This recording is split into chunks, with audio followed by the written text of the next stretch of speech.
Page 38, The Lion Sleeps Tonight. They're introducing swing rhythm in this lesson. I will talk about swing rhythm a little later in the lesson.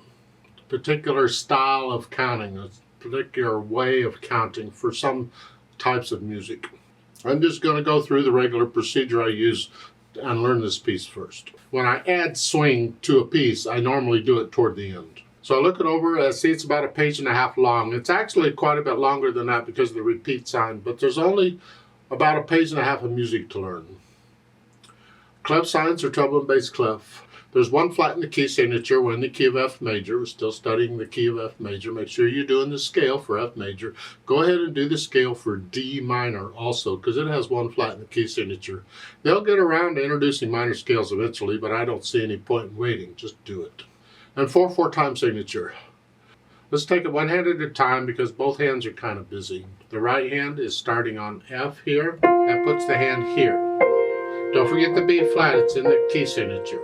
And it's 1 and 2 and 3 and 4. And again, I got this rhythm of thing. I can't get that. Take out the tie and just play all the notes. 1 and 2 and 3. 1 and 2. 1 and 2, and that's all it is. And then once you are okay with that, you put in the tie. You just hang on to the note rather than playing it twice. 1 and 2 and 3 and 4 and 1 and 2 and 3 and then reach down all the way down here. Now if that's a stretch, and it is, then we need to alter things a little bit to make this move in the third measure a little easier. Or less difficult. I don't know. I don't want third finger. I need maybe fourth finger or fifth finger. Either one. Doesn't matter. So in the second measure, I'm going to scratch up and use 3 and here. Now I'm ready for fourth finger. Now I can reach that more easily. Or you could scratch up again and use fifth finger. But use third finger on the last note in the second measure, the G, the quarter note. Third finger, and that way you can use 4 or 5, either one, for the third measure to help you reach that C, because I want to connect them. Measure 5, remember the numbers at the beginning of the lines in the little boxes, those are measure numbers. So measure 5, we're here. 1 and 2 and F and an A. 1 and 2, isn't this fun? And then an F and a B flat. Okay, measure 8, just bring the thumb down. That's fine. Measure 22, they want fourth finger here. Well, in measure 21, I'm here. And then they want here for going on. You can do that, but I'd rather not. So I want to prepare for that F in measure 22. So that means somewhere in measure 21, I got to change my fingerings. Well, they're repeated notes, and we change fingering on the repeated notes anyway. So we just have to figure out which fingers we want. So I don't want a fourth finger involved because I'm using fourth finger in measure 22. So I could use 3 and 5. That way I'm right there. So I could go here to here. Can I go from 1, 2 to 3, 5? And you can change anywhere in that. That's what I'm going to recommend. It's a little trickier at first. If you can remember or learn to do this, it helps. You just practice it. Go from here to here to here. Not that fast, of course, but the idea is you learn to change hand positions on repeated notes. So that's what I'm going to recommend you do on measure 21. And actually, in this case, you can do this both times you play it because it's repeated. You can do the same fingering. Because this way, when you repeat back, you need thumb here. And if I'm in here, I got to use thumb again, which I can do. I just rather not. So if I go ahead and just use this finger and go to 3, 5, and then when I repeat, I'm thumb, I just reach under here. It's like that. And I'm there. Or if I go on, fourth finger's ready to go. And then measure 22. 1 and 2 and that's tied. Hang on to it. 1 and And that's tied. We'll give it 2 beats of rest now, and then for the last line, you got rest, you come up. Okay. And then in the measure 27, I'm going to finger this one the same way I did measure 2, because I got that C coming up here. So 3, and then I'm ready for the C. Then on measure 28, they're telling you to change hand positions on the repeated note. Here, use 2. This way you're in position for the last chord, which is here. I like that. I would recommend doing. Don't use thumb all the way and then have to come down. No. This other fingering is a much better, more solid fingering in my opinion. Eventually you kind of get in the habit of changing hand positions, getting ready for what's coming, especially on repeated notes.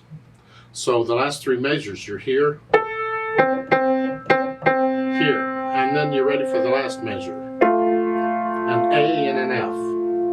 I trust you know the names of the notes in the music. Left hand, just an F chord, then a 4 chord, and then an F chord again, you're just not using the C. That's because the right hand's using it. And then during the rest you come down. 1 and 2 and 3. Thumb on the last one. This way we're in position to go on down. 1, 2, 3, 4. There's not a lot going on there. Now there's a little gotcha there, measure 22 in the left hand where they want here, and then measure 23 they want here. You don't want to be up in here. Then instead of here you need to finger that with 2, 4 and 2, 5 or 3, 5, 5, 3. That's just here. You can do that. So you can finger, coming from measure 21, you're here, you have a rest, you got time to come up. You can use 5, 3 as easiest. If you stay there, you can use 2, 1 or 3, 1, and then somewhere in the measure, because they're repeated notes, you change. You can do that too. I leave that up to you and your teacher to figure out a fingering to get you from measure 21 to 22 comfortably. Because when you get to measure 25 and repeat, the same thing. So you might want to start with maybe a 2, 1 and then go to a 5, 3 because they're quarter notes. Whatever, you decide. So now we put the hands together, and when I first put the hands together I'll probably hesitate. That's fine. I just want to know how the hands are working together. So here we're here, and I'm going to hold the left hand down, and then here, here. Make sure you lift the left hand up. And they want 2. This way you're in position to go on, and make sure you lift the right hand up and measure 4. Here, and then we're ready to go. You gotta come up anyway. And make sure these quarter notes in the left hand are just quarter notes. 1, 2.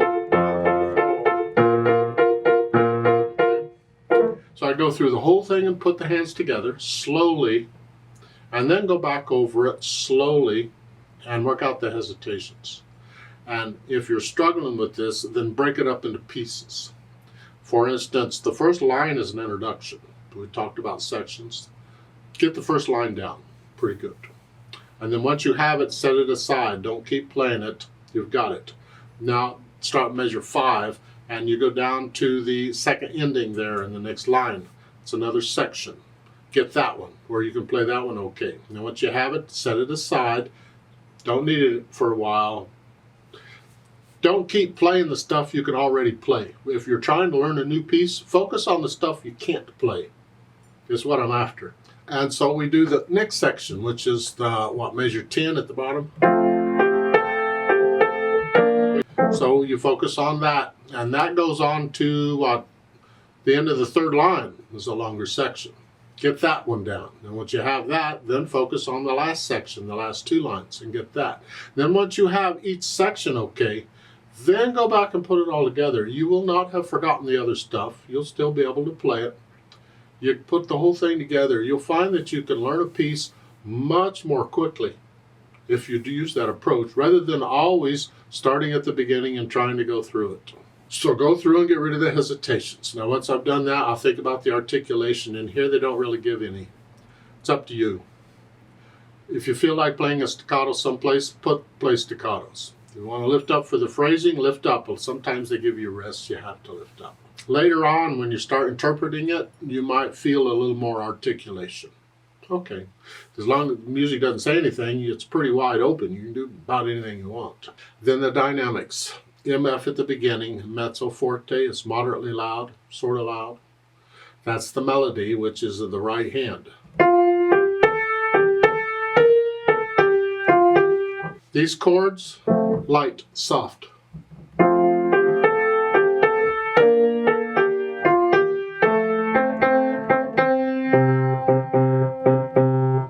Then the next one, it's the right hand we want to hear. And that's moderately soft, in P, mezzo piano. Sort of this, soft.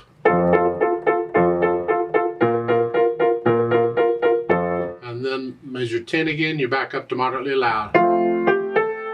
Okay, so you put in the dynamics. And then we think about the speed. Moderately is in the middle, and this is where the swing comes in. Types of music. Jazz, swing, blues. 3 different kinds of music are all interpreted pretty much the same way in rhythm. And that is, you swing the rhythm. And you would do it automatically. There wouldn't be anything in the music to tell you to, but if the style of music you're playing is one of those 3, then I encourage you to just swing the rhythm unless there's a note in the music to tell you play evenly. Because sometimes they do. It's not always swung. Sometimes it's even. Here, you play it in a swing style, you would swing the rhythm. If you play it in a more modern or classical style, then you would not swing the rhythm. Now there's nothing, usually they would tell you swing the rhythm or swing something. Here, the only thing they're telling you to swing is the first section A. They're saying swing the eighths at measure 5. That's a little confusing. Am I only swinging the eighths for this section? But then when I get to measure 10 to go on, it doesn't say play even again. It's not giving me any other instruction because I'm going to keep doing what they tell me to do until they tell me to do something else. That's generally the way music notation works. I'm a little confused here now on these eighth note, this instruction.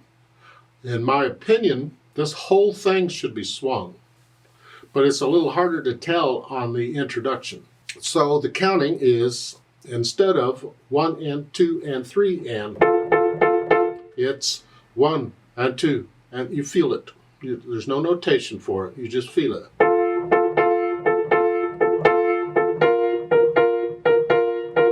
And 2. Once you have that counting feel, you can apply it anywhere. Like in the beginning, 1 and 2 and 1 and 2 and 3 and 1 and 2 and 3 and, because then there you can hear that those eighth notes are not all the same length. The first eighth note, that G, that's a longer eighth note than the second one. That's a short eighth note. That's because one's on the long side and the other's on the short side. Bum, bum, bum, bum. 1 and 2 and 3 and 4 and 1 and 2 and...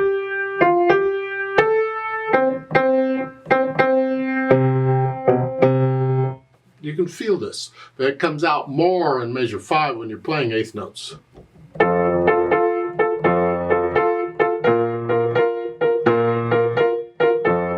That's really what they're after. Now you have to watch it when you swing the rhythm because now you're a little bit limited as to how fast or slow you can go because it needs to swing. It needs to feel the swing. And you can't feel a swing going really fast. Ba, da, da, da, da, da, da. It doesn't swing. And you can't feel a swing going really slow. Ba, ba, ba, ba, ba. So in those cases you have to even it out and play it evenly. But as long as you're within the limits of how fast or slow you can go, you can swing the rhythm here. It's okay. Now, the roadmap, or what I call a roadmap, it's where do I go when? Because it's not like we're just starting at the beginning and going straight through. In theory, you could, but they don't want you to. So on measure 8, you have the first ending, and I trust you know how endings work. So you got the repeat sign sends you back to measure 5, the reverse repeat sign. The second time you play it, you'll skip measure 8, go to measure 9, the second ending, and go on. Well, then you get to measure 21. You have a repeat sign at the end of that. That sends you back to the reverse repeat sign of measure 10 here. And you do all of that again, and then a measure 22, that line is surrounded. So you're going to do that line twice and then finish it off. So it's almost twice as long as it looks. Now they've added pedal. I don't agree with that at all. I think it's much better without pedal, but they've added it. So what's the effect? Why are we adding pedal? What's it for? Well, you'll see it at the end of the first line there, measure 4. Then with the pedal, push the pedal down right after you play the note. And I suggest you lift the pedal up right after you play the C, the last note in that measure, so we hear a rest in the right hand. So that C is by itself. And it's the same thing then on measure 17, same thing. Here, lift it up on the last one, and then again on measure 25, same thing. And at the end, next to the last measure, same thing. Of course, here you're keeping it down. Now you can, if you want, on the last 2 measures, you can lift the pedal up right after you play the notes in the last measure. You can overlap that one here.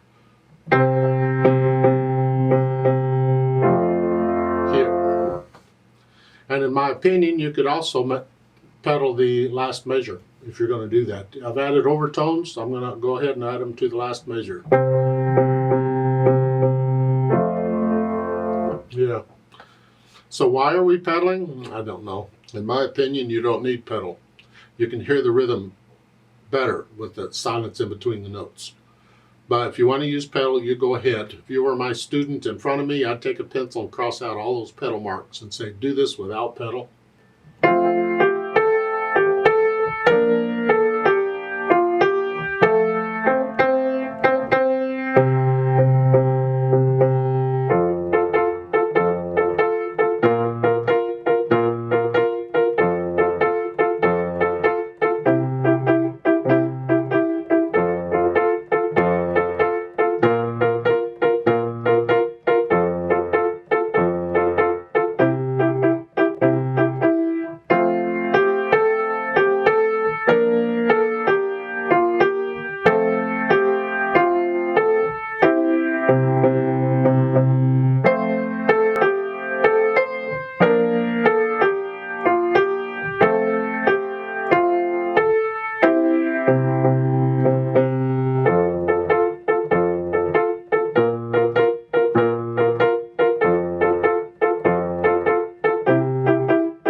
Please don't copy me.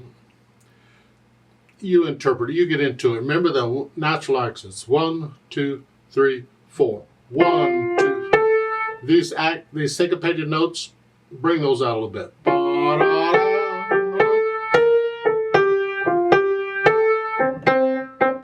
If it's an accented note or a syncopated note, play it a little louder. And there's a 1, 2, 1. And these I'm flexing at the wrist here.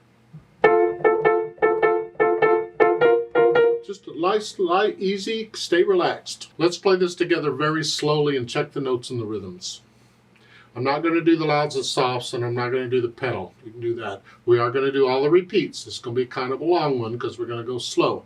And I will swing the rhythm, even though we're going to go slow. So I'll give us 4 counts, and let's try it together slowly. You should be playing the same note I'm playing when I play it, and that's what this is for. Even one hand at a time if you need to. 1 and 2 and ready and go, and 1 and 2 and 3 and 4 and 1 and 2 and 3.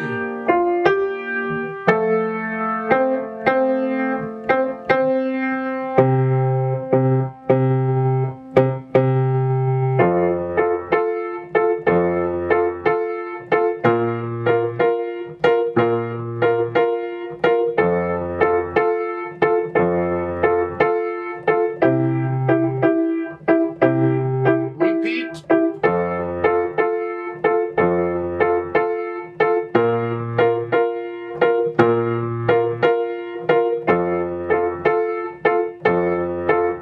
Second ending.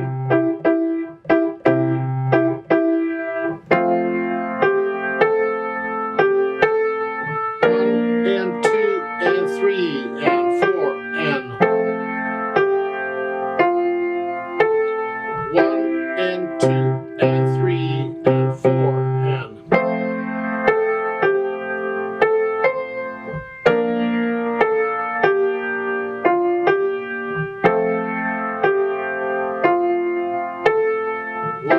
and 2 and 3.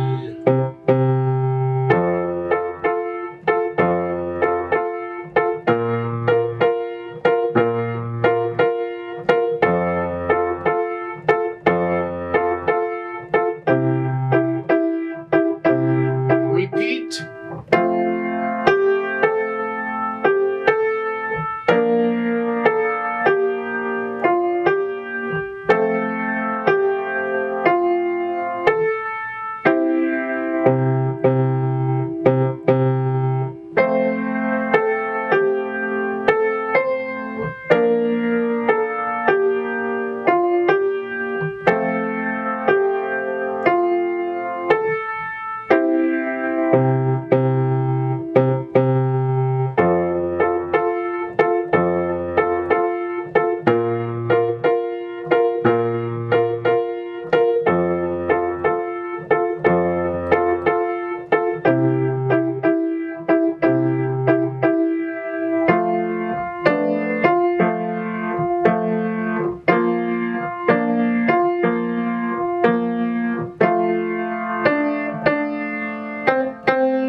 Repeat.